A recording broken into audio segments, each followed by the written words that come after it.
Jerry, you can do this! Break in! Man, you can't expect me to break through a level 4 ice with a level 2 program. Alright, I'm not a miracle. You are the best around! You can do this, and we got the cash to back it up! I don't know that we do, Dan. I don't know that we do. Well, we gotta do something! Do it! Okay. Drag the X variable. Alright, and... yes! Yes! And we're in! Yes! We're in. Fantastic! Make the run. You make that run.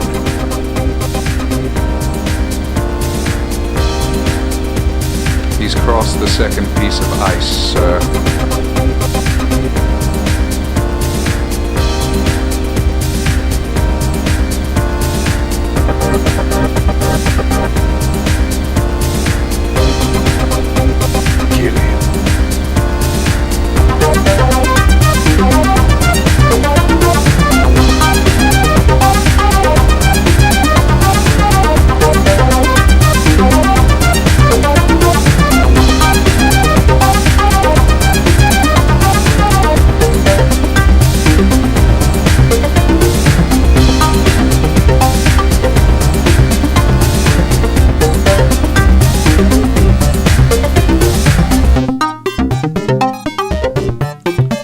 Android Netrunner is a two-player living card game from Fantasy Flight Games, designed by the great Richard Garfield, his other card game. The game is a very, very unique one that has been all over the hotness on BoardGameGeek for so long that I actually gave into the hype and bought the game. How it works is unique amongst card games. I've never quite seen a card game like it. You have what's called a runner and you have a corporation, and both of them play very differently. Now, the best and most simple way I can possibly explain this is to actually divide these up. So, here is how a corporation works. At the start of the game, everyone is given so much money and so many cards. Corporations, their whole goal of the game is to either actually kill the runner or to score certain amounts of agendas, and agendas are actually filtered throughout your deck. The goal of agendas is to actually advance them in a certain way over using turn actions known as clicks. Once you've advanced them so far, you can actually flip them over and score them. But the whole idea of the game is to actually protect your agendas from the runner who will be attempting to steal them. So your hand is actually known as a server, your deck is known as a server, and your discard pile is known as your trash heap, which is also kind of like a server that could be infiltrated, but not considered a server in and of itself. You also have what's called remote servers, which is where most agendas will actually be hidden. You lay in front of them things that are known as ice. Do not ask me why they're not called firewalls. That would have made much more thematic sense to me, but hey, what are you going to do? Ice is actually traps or kind of defenses you will set up that will protect your agendas from the runner. For most of the corporation's cards, they're actually laid face down. There's a bit of a bluffing aspect to this game, so you can actually lay down cards that might not be agendas that might actually damage the runner in some way. So you try and trick a runner into essentially wondering, well, is that something I should go after? Is that something I should not go after? It's a very interesting aspect of the game. On your turn, you're only given what's known as 3 clicks, which essentially are 3 actions, and the corporation can do several different actions per turn. He could use a click to draw a card, that's one action, gain some money, that's another action, pay some money, and a click, and possibly advance another card. It's up to the corporation how he wants to play his turn, but he is played from a defensive standpoint. He'll win either if he scores 7 agenda points, or if he actually manages to kill the runner in some way, or the runner just dies due to his own stupidity. The runner, on the other hand, similar in some aspects, but very different in how he plays. For one, the runner will not draw a card at the start of his turn, which is something I may not have mentioned. Corporations will automatically get a card, whereas runners will not. Runners, however, do have an extra click, so they'll have 4 clicks per turn rather than just 3. So at the start of the runner's turn, it is actually up to him whether or not he wanted to draw a card, because it will cost him a click. Most runners will draw at least 1 card per turn. His cards are always face up, whether it be his various programs that he has in front of him, his trash heap. About the only thing that isn't face up is his deck or his hand of cards. He has cards known as the following. He'll have a row that's known as his program row. These are items that he'll actually use to try and defeat ICE, so he can steal agendas from the corporations. His hardware row, which are usually things that will help him along in some way, like give him free money or increase the amount of cards he can have in play per turn. And then at the very bottom row he has what's called resources, which are kind of similar to hardware, but have a bit of a different theme and vein, I guess you could say. A runner is almost totally devoted to the aspect of stealing agendas from the corporations, and he'll do that by doing what's called a run. And runs are the most exciting, unique, and best aspect of this game, quite literally. A runner will actually look at the types of programs he has in front of him, and then he'll actually choose one of the servers that a corporation has in play in front of him, and he'll look at something and go, I wonder what's there, or he may make a run at the corporation's hand and hope that, hey, maybe he's holding something I want in there. When a runner makes a run, it costs a click, and then he picks a particular server. He doesn't pick multiples, and he says, I'm going at this. That is when the corporation will actually get to look at his ice that is not flipped up. If it's been flipped up, it was through either personal choice. If a piece of ice has been flipped up, it was either through card play or potentially that a runner made a run at this server previously, because once an ice is flipped up, it stays flipped up. Ice actually have certain defenses on them, such as, okay, it's this type of ice, you need to do this to defeat it, or if you do not defeat it, this happens, or insert various things that could happen on card. And the runner's programs are all designed to actually defeat ice. So if he can make it through one piece of ice, he's allowed to do what's called jacking out. No giggling, please. Once he's defeated a piece of ice, he can either jack out or he can continue going. If he continues to go, then he moves on to the next piece of ice. You get to see what's there. He gets to try and defeat it. If he does not, usually the run will end. Some pieces of ice do not actually end a run. They'll say, like, okay, do 3 net damage, which is very bad, because a runner can actually die if, and so, a time comes that he needs to discard a card and he does not have any. His hand is considered his life, essentially. So discard 3 net, or do 3 damage. So let's say he had 2 cards. Well, he's dead. Game is over. Corporation automatically wins because he only has 2 cards. If a runner ever gets down to 0 cards, he's not dead. He's just very close to it. Nothing in his hand. If he was given any damage in any way, he's automatically dead. So a runner has to keep track of his hand.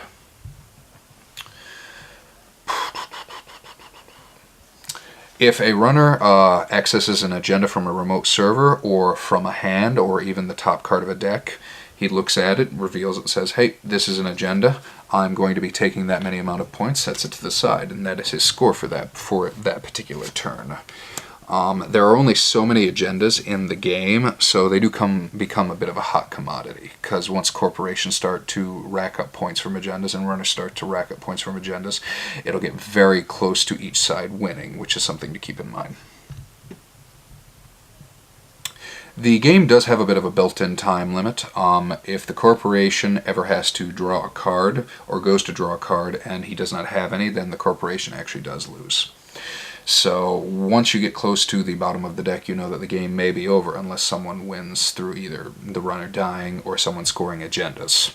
Now, runners, that does not actually happen. Runners, if their deck runs out, they're not dead, but it's almost a certainty that the corporation will win pretty soon, because that means they have almost no cards left to play.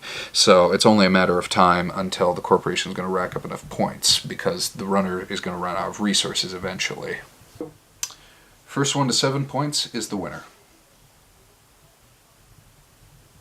This is a component breakdown of Netrunner with me, Jerry. And since this game is really high profile at the moment, I'm going to take an honest shot at it as opposed to my usual kind of fooling around. But don't get me wrong, there's still going to be plenty of fooling around. Netrunner is an interesting game.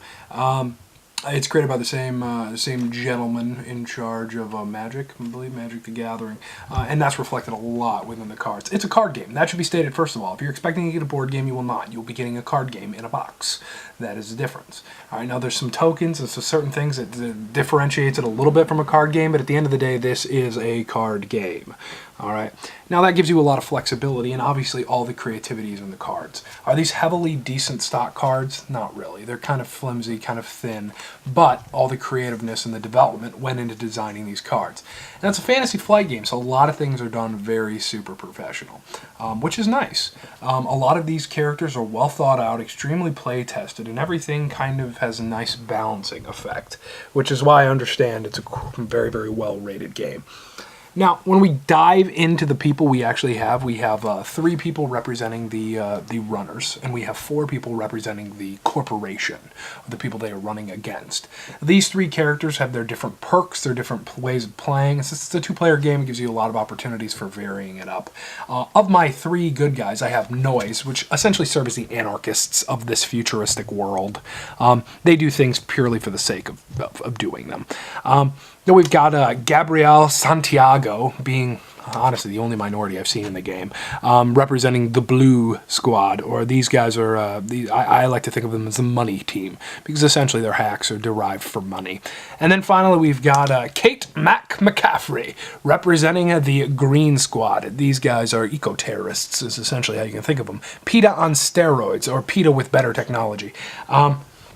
And those represent, honestly, it's my own bias. I love the corporations in this game. The personal runners I could give a crap about. I mean, I think they gave me a varied supply here. Anarchists, green thinkers, and pure for profit assassins. But I like the corporations a little better. Corporations break down some interesting ones. Starting off with our NBN, which is the fun equivalent of Google in this world. NBN is the media consultant. They own all of the media currently on the planet. So they make a lot of things that are essentially tags against the runner. So they do a lot of tagging against the runner, which can be very helpful throughout the game. Then we've got the Haas Biroid, engineering the future, the original inventors of the first Android, according to this world. Also kind of bitter competitor, yet friend of Jinteki, which is another one we'll hear about in a second. These guys are interesting. These are kind of the default one, I honestly feel. These aren't going to draw a lot of attention or attract a lot of things. It's just, there you go. You've got the Wayland Consortium, which is one of my favorites to play with. These guys are all about money. Money and public image. They really don't care too much about the runners. Given they care, but a lot of their work goes into money building, defense. This is a points win, is what it is. You're not attempting to kill the runner, you're attempting to score more points. And then on our end, we have Jinteki. And Jinteki are probably one of the funnest corporations to play with because their main goal is to kill the runner. They're a very evil corporation. Their backstory is pretty sleazy. Essentially, they invent human clones that are dumbed down and increased in endurance and so forth to serve in slave mines and so forth and so on. The future is a very complex world as far as a Netrunner is concerned. But Jinteki is essentially the evil gentleman. They have a nice Bodhi tree in the background there. I can only assume they're the Japanese company of the future. So Jinteki. And that's a quick breakdown of just the different varying types you can play. Now, I sadly can't go into all that this game has to offer in terms of cards. To go over all of the ice, to go over all of the programs, the hacks, all of that would take far too long. The basic thing to know is that this game is creative, and I can see room for expansions. Glorious in terms of components? No. It's not printed particularly with, you figure with the fact that most of what you get in this $50 game box is cards, that the cards could be printed on a little bit heavier stock, and it could be, a little bit better delivered that way. But, I guess they blew all the budget into designing the cards, which is all right, because the cards are really very well designed, they're very well thought out, and they're very well play tested, so everything works itself out. But at the end of things, the components for $50, it's not fantastic. You're paying for the gameplay. It's primarily primarily what you're paying for. You're paying for the establishment of this idea, and not necessarily the components. So components, good. Game, we'll see about that in the review. So, Netrunner. Netrunner. You ready for this? No, I'm ready. Why not? You want to embark on the one of the most popular games currently on the board game scene? Yeah, sure. Why not?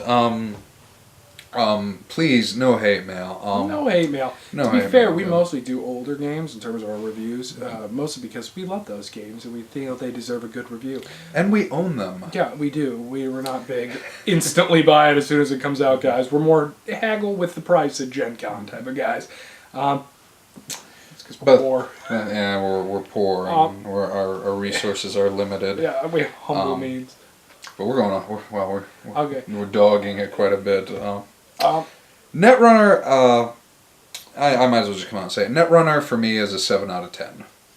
Now bear in mind that means it's good. A 7 out of 10 means it's good. It's even possibly really good. I don't know if I'll say that for certain, but it is a good game. Netrunner to me, I will admit, is one of the most unique card games I've ever played. And I do like card games quite a bit. Not the biggest fan of Magic, I won't lie. I enjoy a game here or there, but not a heavy Magic player like some of my friends. But Netrunner, the uniqueness in and of itself for me is what saves this game. By and large, I think I'm a slight victim of hype. Because for as long as this thing has been the top of the hotness on Board Game Geek, and for as many people who have done reviews of it that have said that it made their heads explode, and you know that they defiled themselves after playing it. It was just so good that I think I think that after I played it for the first time, I was like, that was good. I'm not bonkers about it, but that was good. Aren't I supposed to like go mad and say that it's the greatest game ever or something like that? That didn't happen, no. But is it a good game? Yes, I'll give it that. I'm not going to mark it down because it didn't meet my expectations. I kind of thought if I opened the box, like, it would enter me into this Alice in Wonderland world of just the most amazing card game ever, and oh my god, I'm going to love it so much. I did not.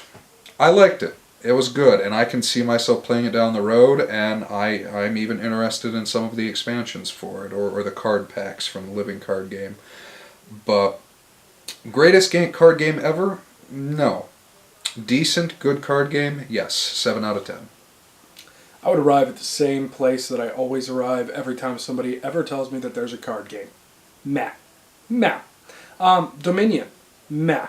I'm not, I get the allure of card games. Don't get me wrong. I get the mechanic. I get that it's complex to come up with a card game that intricately weaves all of these things together and forms creative little things you can do with them. And then every card is varied, and more cards can be introduced and formed into a new system. And I think that Netrunner has a fantastic background to the game, which is interesting.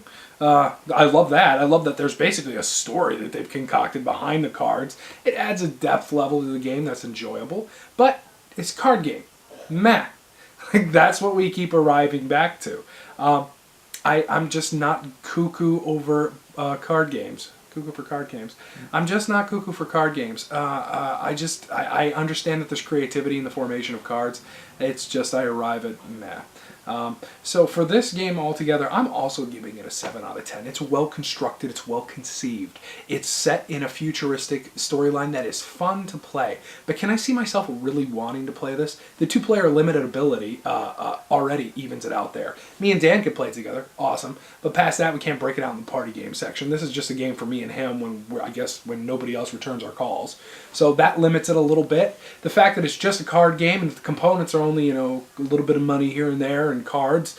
And not only that, but the decks are somewhat limited. I played one game and I recycled through my agendas. Of the agendas, there were 2 agendas for each one, or 2 or 3. So I had maybe 4 agendas for Wayland Consortium, and I recycled through them. So I even had to repeat agendas. And this is a card game that costs $50. And I had to repeat my agendas. That's a little ridiculous. So, some aspects of this just boggle my mind. Why this game is as expensive as it is. I understand that the design went in there. I understand that that there were different facets that needed to be developed. I understand that all that costs money. But at the same time, why should I play a game with a card? Why should I play a card game that's repetitive over and over and over again that costs $50 right off the bat and gives me only cards? Boggles my mind. So, Netrunner, 7 out of 10, and meh. Still, 7 out of 10 for you. Yeah, 7 out of 10 for me is good. Really good. My scale goes as high as 9. For a card game, I mean, it's good because it is well designed, and I give Fantasy Flight all the credit in the world. But if I were to honestly compare this against some of my favorite board games, like simpler ones like Kingsburg, or more complex ones like Agricola, then it comes up short. It arrives at meh. So here we are. Meh. Meh. Meh, America. Meh. And I'm sorry if that makes me the most hated person on the planet in terms of this game. I acknowledge that they did a fine job with it, but the end result is meh. So, all right, 7 out of 7 and 7. 7 out of 7. It averages out it's a 7 out of 10 for us at least. I mean, if you want more positive reviews, just Google the game. You'll get there, America. Alrighty, enjoy our competitors' videos, America. Meh. Have a good one. That's also my response to their videos. Meh. Meh. Well, except, Tom Vassell. Tom Vassell. Tom Vassell. I mean, we love Tom. Yeah. Okay. Tom Vassell. And Drakenstrike. Drakenstruck? Drakenstrike! Yeah, good guy. Or Board Games with Scott and his glorious beard. Alright, you know what? We love most of our competitors. Damn it. Good night, America. Good night.